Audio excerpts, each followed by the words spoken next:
భానుడు తన ప్రతాపం చూపిస్తున్నాడు. ఉదయం నుంచే ఎండలు మండిపోతున్నాయి. ప్రజలు బయటకు రావాలంటే భయపడుతున్నారు. ఉమ్మడి విశాఖ జిల్లాలో 40 నుంచి 42 డిగ్రీల ఉష్ణోగ్రతలు నమోదవుతున్నాయి. మరో 2 రోజుల పాటు ఇదే పరిస్థితి కొనసాగుతుందని వాతావరణ శాఖ అధికారులు స్పష్టం చేస్తున్నారు.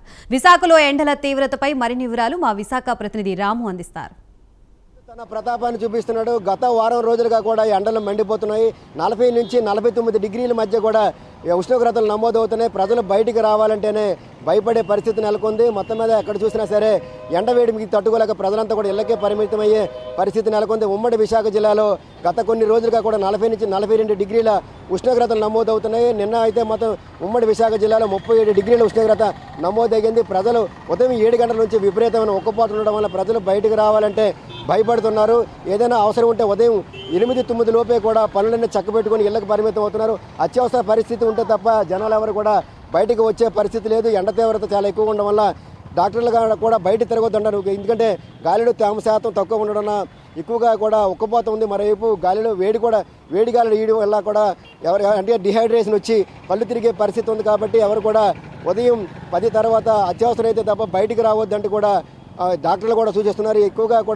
ప్రజలు కూడా ఎక్కువగా కూడా ఉదయం 10 గంటల లోపే ఏదైనా పనులు చక్కబెట్టుకుని తిరిగి ఇల్లుకి చేరే పరిస్థితి ఉంది.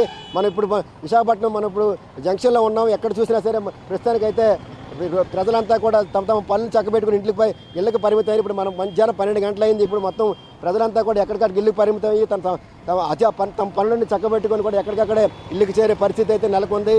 ముఖ్యంగా రోజు కూడా 47 ఇంచుమించుగా నిన్న ఒక్కరోజు కూడా 37 డిగ్రీలు అయితే మరో 2 రోజుల పాటు ఇదే పరిస్థితి కొనసాగుతుందని కూడా వాతావరణ శాఖ అధికారులు స్పష్టం చేస్తున్నారు. జనాలైతే ఎక్కువగా వాటర్ ఎక్కువగా తాగాలి, మరోవైపు పళ్ళ రసాలు ఎక్కువగా తీసుకోవాలి, నిమ్మకాయ నీళ్ళు ఎక్కువగా తీసుకోవాలంటే కూడా డాక్టర్లు చూస్తున్నారు. ఎందుకంటే ఎండలో తేమ శాతం తక్కువ ఉక్కపోత ఎక్కువ ఉండడం వల్ల డిహైడ్రేషన్ వచ్చి కళ్ళు తిరిగే ప్రమాదం ఉంది. కాబట్టి ప్రజలు ఎక్కువగా కూడా పళ్ళ రసాలు లేదంటే నిమ్మకాయ నీళ్ళు వంటి తీసుకోవడం వల్ల కూడా కొంత డిహైడ్రేషన్ నుంచి బయటపడే అవకాశం ఉంటుందని కూడా డాక్టర్లు స్పష్టం చేస్తున్నారు. అయితే వాతావరణంలో ప్రస్తుతానికైతే మాత్రం ట్రఫ్ ఉంది, దానివల్ల ద్రోణి ప్రభావం ఉంది. మరోవైపు ప్రస్తుతానికి మొన్నటి వరకు కూడా వాయుగుండం ఉండేది, దానివల్ల కొద్దిగా వాతావరణం చల్లగా ఉండేది. కానీ ఇప్పుడు ఎటువంటి వాతావరణం అంటే ఎటువంటి వల్పపిండాలు కానీ వాయుగుండాలు కానీ ప్రస్తుతం ఏర్పడే అవకాశం కూడా లేదని కూడా వాతావరణ శాఖ అధికారులు చెప్తున్నారు. మరోవైపు ఆకాశం నిర్మలంగా ఉండడం వల్ల నేరుగా సూర్యకిరణాలు భూమిపై పడడం వల్ల కూడా ఎండ తాలూకా తీవ్రత ఎక్కువగా ఉన్నట్టు కూడా వాతావరణ శాఖ అధికారులు స్పష్టం చేస్తున్నారు. ఇదే పరిస్థితి మరో 2 రోజుల పాటు కొనసాగుతుంది. ప్రజలైతే అప్రమత్తంగా ఉండాలి. ముఖ్యంగా బయట ఎవరైనా వాహనాలు పెట్టేవాళ్ళు కూడా బయట పెట్టొద్దు.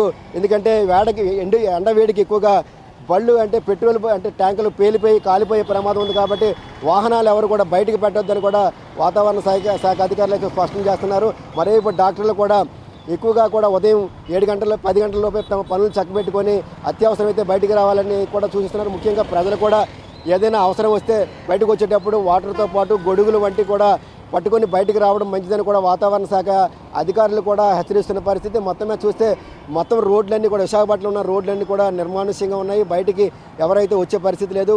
ఉదయం 10 గంటల లోపే పనులను చక్కబెట్టుకుని ఇళ్ళకి పరిమితం అవుతున్నారు. 12 గంటల లోపే అసలు 12 అయ్యేసరికి బయటికి రావాలంటేనే భయపడే పరిస్థితి నెలకొంది.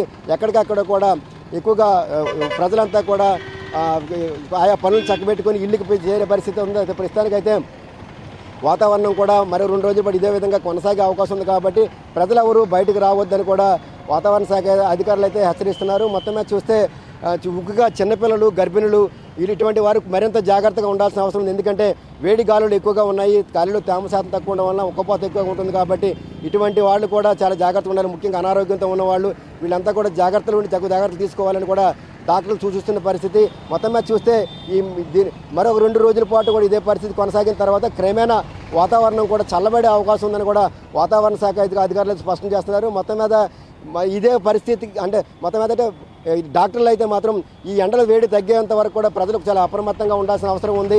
ఎందుకంటే ఎండలు కూడా తీవ్రంగా ఉన్నాయి. కాబట్టి దీనివలన కూడా ఎక్కువగా అనారోగ్యాలు బారిన పడే అవకాశం ఉంది. కాబట్టి తగు జాగ్రత్తలు తీసుకొని బయటికి రండి తప్ప లేని పరిస్థితుల్లో మాత్రం ఎవరు రోడ్లపై తిరగవద్దని కూడా వాతావరణ శాఖ అధికారులతో డాక్టర్లు కూడా స్పష్టం చేస్తున్నారు. మొత్తం మీద ఇదే పరిస్థితి కూడా మరో 2 రోజుల పాటు కొనసాగే అవకాశం ఉందని కూడా వాతావరణ శాఖ అధికారులు అయితే స్పష్టం చేస్తున్నారు. వీడియో జర్నలిస్ట్ శివశంకర్తో రాము, ప్రైమ్ న్యూస్.